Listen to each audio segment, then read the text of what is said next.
सांझ का सूरज जब रेगिस्तान की सुनहरी रेत पर ढल रहा था और हवाओं में ठंडक के साथ सूर्य की किरणें फैल रही थीं, तब वहां एक महापुरुष खड़े थे। सुनहरी चादर में लिपटे, सफेद घोड़े पर सवार, उनके चेहरे पर साहस झलक रहा था। आंखों में दया और करुणा थी और माथे से एक दिव्य आभा निकल रही थी। उनके हाथ में वह पवित्र ध्वज था जिसे सत्य और मानवता का प्रतीक माना जाता है। लोगों की आंखों में उन्हें देखते ही शांति और आशा की लहर दौड़ जाती थी। उन्हें लोग रामापीर कहते थे, जिनकी कथा गांव-गांव और शहर-शहर गूंजती रहती थी।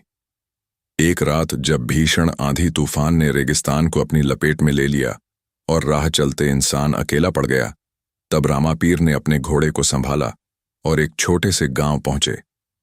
वहां एक बकरी पालन करने वाली मां अपने बच्चे को खो चुकी थी। रामापीर ने गांव वालों को इकट्ठा किया, मां को ढांढस बंधाया और उसी क्षण उसका बच्चा उसे वापस मिल गया।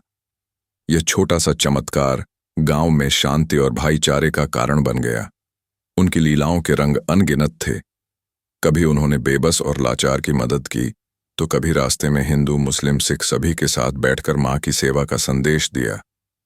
एक बार जब दो समुदाय पानी के झगड़े में आमने सामने हो गए, तब रामापीर बीच में आकर खड़े हुए। उन्होंने इतनी सरलता से संवाद किया कि दोनों के दिलों में भाईचारे का सूरज चमक उठा। लोग हैरान थे कि एक सादी सी बातचीत इतना बड़ा परिवर्तन ला सकती है। एक सर्द सुबह रामापीर ने अपने घोड़े के साथ बच्चों को शिक्षा देने वाला एक विद्यालय आरंभ किया। उन्होंने कहा, ज्ञान ही वह प्रकाश है जो अंधकार को दूर करता है। रोज वे बच्चों के लिए भोजन और किताबें लाते, बुजुर्गों के लिए दवा और सहारा देते।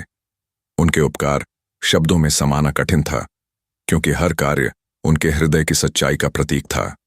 समय के साथ उनकी कथाएं दूर दूर तक फैल गईं। लोग जब सफर पर निकलते तब मोबाइल नहीं थे, पर आस्था और किस्से साथ लेकर चलते। कोई कवि उनकी वीरता पर गीत गाता, तो कोई मां अपने बच्चे को उनके नाम से प्रणाम करना सिखाती। मंदिर के आसपास केवल पूजा ही नहीं होती थी, बल्कि सहयोग, ईमानदारी और भाईचारे का एक छोटा सा समाज भी बनता था।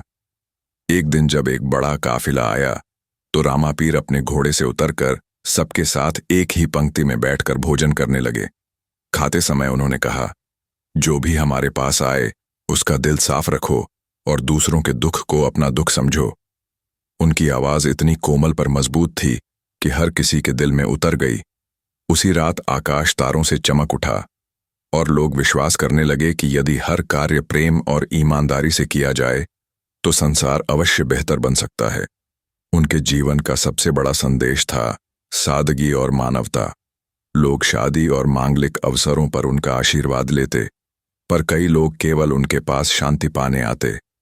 रामापीर अक्सर कहा करते, अपने दिल में न्याय और बच्चों जैसा सच्चापन रखो तो दुनिया स्वयं सुधर जाएगी।